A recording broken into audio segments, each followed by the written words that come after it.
What's up guys, Evasion here and welcome back to another video. In today's video I have some Retribution Paladin Rogue 2v2 action and I'm pretty happy to show these clips. We hit 2k again with an alt rogue of mine, and the reason why I'm pretty excited about this is my real life Ret Paladin friend. He just came back to the game since Warlords of Draenor and he never played Paladin really before. He always played Death Knight.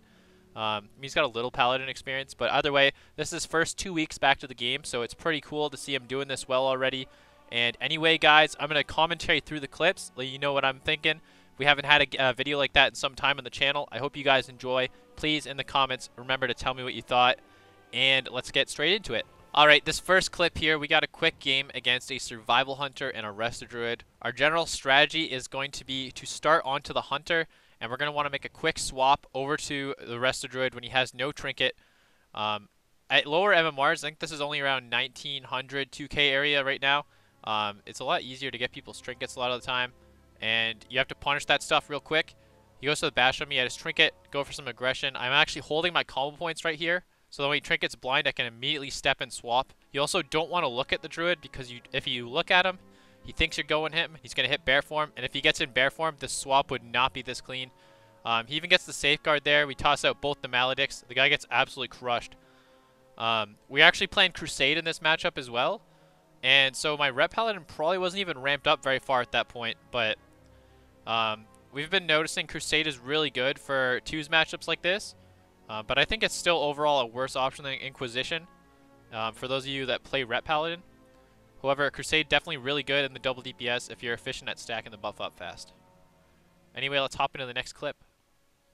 Alright, game 2 here, we got a clip against a Marksman Hunter and a Resto Druid, and I think that with the current meta and all these Resto Druids playing Feral Affinity, they're getting caught off guard without their bear forms. But once again, it's still only like 1900 2k MMR. Basically, our plan is going to be to get onto the Hunter and build some call points. Try to pretend that we're doing damage to him. We're going to throw early blind, potentially on Druid, and then swap. But the Druid actually comes out here, and I decide to go straight with a kidney onto him.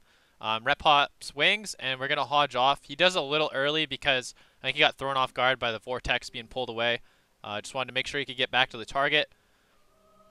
We're pretty much free to ride this guy down here. He should have just trinketed that first stun because he's way far behind now. I can still full Garrote to cover our maledicts. And he gets absolutely crushed.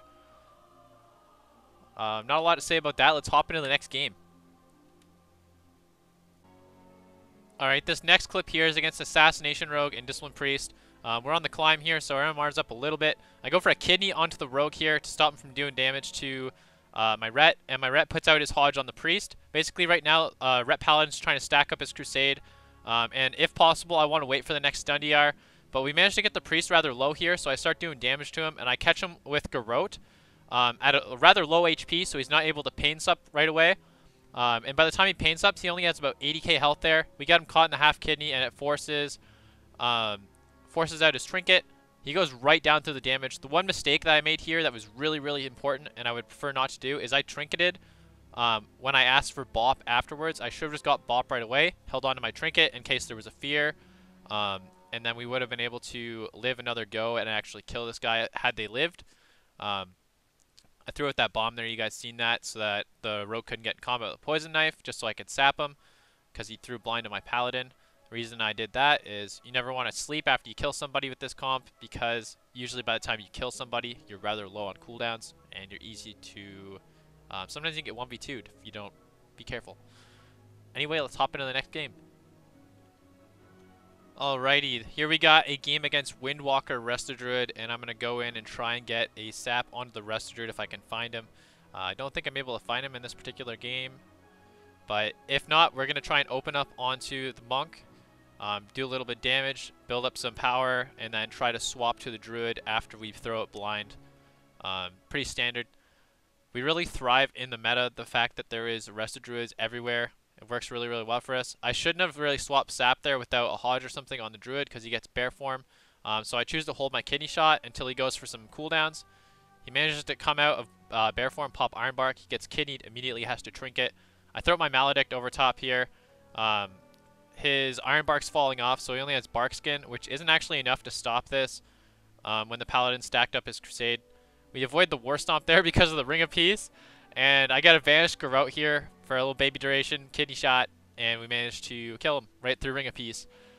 Going into this game, I was actually talking about it to my friend. I'm like, I think Ring of Peace is potentially going to be an issue for us, so it was really funny to kill that guy from range to actually finish him off. I go for the cheap shot here on my Paladin, or to save my Paladin, and he's just trying to get distance. Pretty much in this situation, as long as my Paladin just focuses on running away and staying alive, because he knows he's more likely to die, you kind of just CC the enemy because they just want to tunnel vision you, try and get you down. And I think that's something that's important to note in a 1v2 sense when you could potentially lose because you're all out of cooldowns. And then basically once your stun DR gets out, you know, you're just going to get that full kidney shot and they're going to go down. At this point here too, you see our MMR is up to about 2100. We were on like a mad winning streak. I think we won like 10 or 15 games in a row. Anyway, let's hop into one last game. Alright, here we got a game against a rank 1 actually, and a rogue. I'm not sure who the rogue is. Could just be LFG for all I know. And anyway, we're going to get sapped up here in the opener, which kind of sucks. Paladin's trying to keep a defensive position to not rush the start of the game. They swap sap, and I get in combat here. I get kidney shotted. I think I asked for bop right away here to get out of this vendetta. Good bop there. Go for a quick blind onto the monk, and we're going to do some damage to the rogue here. I'm going to try and sap off of this blind to force some trinkets out. The monk stays in combat because of the, I believe the crane statue, but I'm unsure. And then we just get some damage on him. I go with the cheap shot into, he bubbles himself, and we decide to immediately put pressure back on the rogue. My Paladin actually called that swap, which was pretty cool to see. Immediately not wanting to hit into that bubble and put out some more pressure onto that rogue. I managed to kite away here. I'm just trying to avoid Way of the Crane because he was tunneling me. And he actually doesn't get out enough heals onto the rogue because of it, and Crusading Paladin, dude, just absolutely crushes people. Trying to fake this guy off with the jump trick. He ain't buying it. He's a little bit more experienced than your average person. But I could try. I can try with these little gnome feet. He doesn't want any of it. Anyway, that's going to be the last game for this video, guys. I hope you have enjoyed these clips. And we're going to continue to try and climb with this comp and get higher rated. Just got to keep practicing with the Paladin. Paladin's got to gain some more knowledge, experience. He's doing amazing so far, and I'm pretty excited for it. Let me know what you guys thought of this video. It's been a while since I've did some commentary. We're going to try and do more of it. Be sure also, guys, if you're interested in seeing more content, that you got the notifications checked beside that, I believe, subscribe button in the bottom. And we're going to see you guys all very soon. Thanks for watching. Like, comment, subscribe for more, and we'll see you all again soon.